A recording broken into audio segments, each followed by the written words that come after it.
Hey everybody, Daniel here. Good to be with you today for today's devotion, where all week we've been going along in Ephesians chapter 4 as we discover that God, in our life with Him, as we trust Him and follow Him, He's given us this new life, these new things that we put on, this new way to live. Isn't that what living, following God is all about? Discovering more and more about who He is, which helps us know who He's made us to be. And then He gives us that life. We don't have to work and make it happen on our own, but He gives it to us, and then we work to make it true about us and who we are. So today, as we think about that, I get to think about what does that mean as we parent. We've been given this job in life where our opportunity to show God's love to somebody else are our kids, these little people in our family, which is a whole thing. So for me, that means right now I have an 8-year-old and a 10-year-old son. So as I'm trying to figure out parenting and thinking through it all the time, I'm really looking at those lenses and through what it means for my 8-year-old and 10-year-old. But hopefully these truths today are true because you never stop being a parent. And so if you have a newborn that's just a day old, a couple days old, to your kids are older and you have a whole different interaction with them, I know that you're still their parent. And so let's see, as God gives us this gift, what it means and how we live it out as we think about, okay, I'm living today as God's person. So let's just look again, Ephesians chapter 4, some of these verses that we're looking at together. And it says in verse 20, "But that isn't what you learned about Christ. Since you have heard about Jesus and have learned the truth that comes from Him, throw off your old sinful nature and your former way of life, which is corrupted by lust and deception. Instead, let the Spirit renew your thoughts and attitudes. Put on your new nature, created to be like God, truly righteous and holy." Created to be like Him, truly righteous and holy. And again, God puts that in us. I love in the Old Testament the imagery of like God takes out our heart of stone and puts in a heart of flesh. Our heart of stone, our normal flesh nature, unable to do the things that God says, this is life. And God says, you can't do it, but now, through Jesus and what He's done for us, now we've been given this new heart where we are able to live God's way. So let's do that. Let's lean into that. Make that true about who we are. Just a few days ago, our family got a brand new puppy and all the goodness and craziness that means. But one of the things that is true about a puppy is that he loves to chew and to bite on things. And another thing that's true is that this puppy, our puppy, can learn to bite gentle. So it's true he's going to bite no matter what. And one of the things that we've been trying to teach him in just a couple of days is when you bite hard, it hurts me. I say, ouch, like that hurts. But you can still bite, still be who you are, and be gentle with it.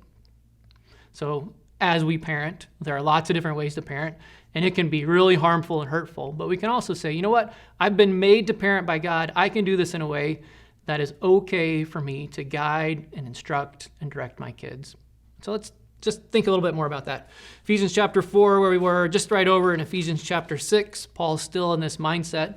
In 6, 1 and 2, 3, he really talks, okay, kids, here's your job as followers of Jesus. Here's what it means for you. And he gives us a little bit for us parents in verse 4. "Fathers, do not provoke your children to anger by the way you treat them. Rather, bring them up with the discipline and instruction that comes from the Lord."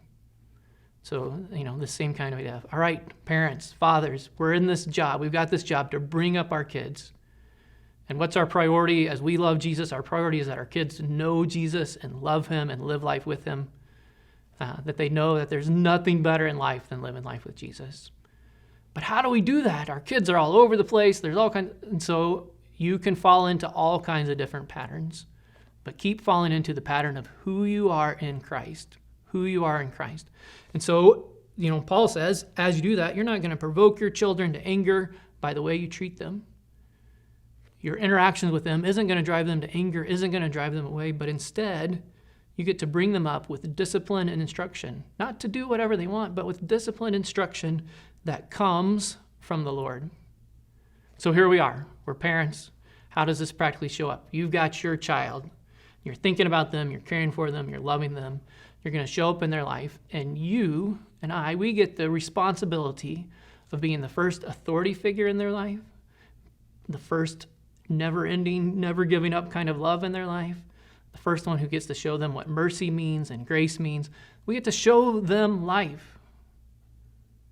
So what is this life? What do you get to show them? You get to show them who God is by the way that you interact, by the way that you treat them, by the way you say, today, in this moment, I'm going to live my new self, my new way.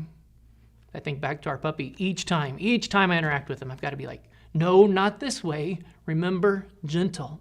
Not a hard bite, a gentle bite. And as I parent day by moment, forget day by day, moment by moment, I have to be like, Daniel, not the old self, not maybe the things you've seen, the things you've experienced, the lessons you pick up from others around you, but Daniel, the new self, who are you in Christ? Be that. Be full of love towards your kids. Be full of instruction. Be full of authority, but beautiful authority that shows off how good it is to live life for God. Make it easy for your parents to say, oh, I can trust God. I can follow him because I know what it means to have somebody who loves me and gives me rules and gives me guidelines, but that are for my best. Not things that try to trap me down, not things that just make it about them, but things that are for my best. A couple of other thoughts. First couple of verses of chapter 5, I think also really speaks into this heart. What does it mean to be a parent? Verse 5, Ephesians 5, verse 1. Imitate God, therefore, in everything you do, because you are his dear children. Live a life filled with love, following the example of Christ. He loved us and offered himself as a sacrifice for us, a pleasing aroma to God. So if we're following this example of Christ, it is no big deal to offer yourself as a sacrifice for your kids to come to know God. And so while they're in your house or while they're off doing something else, what is this opportunity you have to sacrifice yourself to give them love and instruction and discipline to point them to God? How do they get to see, you know what, it's no big deal. It's an okay thing. It is a big deal, but it's an okay thing to sacrifice my personal desires and longings for the good of someone else. And as they see you do it, to care for them. Be a parent, lead them, instruct them. But part of leading is sacrificing yourself and giving so much of yourself for them, for their heart, right now, today.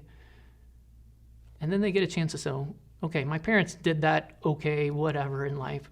But Jesus did that, and he did it for real, and he did it perfectly. So your job, my opportunity, your opportunity as parents is to show them how good God is, how he sacrificed, and how he gives for us. A couple of other thoughts on what it means to live out of our new identity as parents.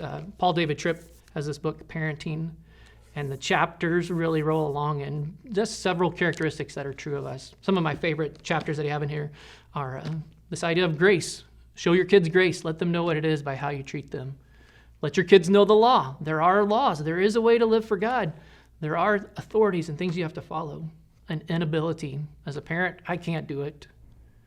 I can't live for Jesus on my own. I can't parent on my own. I can't do this. And so the ability to just say, I can't do it. God, I'm depending on you and I'm trusting you. And God, there are things that I want to be true in my kid's life that I can't make happen, but you can. And so God, I rely on you totally with my kids. Your identity is in Christ. It's not in your kid. Your identity is in Christ. It's not in your kid. It's not in your parenting ability. It's not on how perfect you raise them or how imperfect you raise them. Your kids, their choices are not your identity. Your identity is who Christ says you are. Live that, be out of that. For kids, it's easy to imagine a great picture of their future and to say, if you just follow all my advice, if you just do the things that I want you to do, if I can just control you, you're going to have a great life. But we can't control our kids, and so don't hold on to that illusion. That's not our identity. Our identity isn't control of others.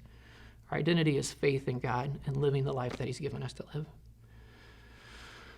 Parenting, what a thing, right? How do we do it? How do we put this on? I think, again, just in each day, in each moment, in each situation, you're going to put on your old self every once in a while, but make it more true that you've parented out of the new self, that you've put on who God has made you, that you spend less time biting hard where your kids have to say ouch, and more gentle reminders and love and pointers, gentle puppy bites. Because it's who you are as a parent. You're going to be correcting. You're going to be pointing. You're going to be leading. But do it out of love. Do it out of sacrifice. Do it out of who God has made you. Whether your kid's brand new, tiny little baby, 30 years, 50-year-old kid, love them, sacrifice, give to them. Be who God made you to be, and let Christ be your identity, not the choices they've made, not where they are. Let's keep doing this parenting thing together, okay? I don't have all the answers. I'm figuring it out each day, and tomorrow I'm going to run into something that I didn't know. But it's good to be in community, and it's good to remind one another. How's that new self going? How's that new self-parenting? How are you doing at that? How can I encourage you? How can I walk along with you in that? Help me out. I'm looking forward to helping you out as well. Enjoy your day.